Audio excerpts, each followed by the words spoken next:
देखो ऑपरेशन सिंदूर रे जो माने शहीद होती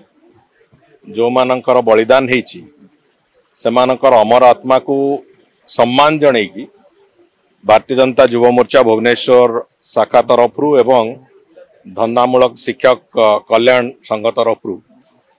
आज ये रक्तदान शिविर कराऊँगी मु भावुँ एटा गोटे यथार्थ सम्मान एवं श्रद्धांजलि युव मोर्चा तरफ कराई रक्तदान एक महान काम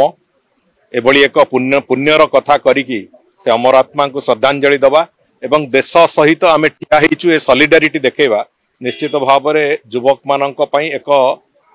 आवश्यकतार कथा अछि जो कथा को युव मोर्चा तथा यथार्थ भाव में आज प्रतिपादित करिछि एवं मु समस्त भाई मानकु सान भाई मानकु समस्त को धन्यवाद जनाऊँगी कृतज्ञता जनाऊँगी जे एभली एक महत् कार्य को सेमाने ऑपरेशन सिंदूर पई उत्सर्गीकृत करिसंती एवं ए कार्य को क्रमागत भाव में एक देश प्रेमर निदर्शन कहले अत्युक्ति हब नहीं।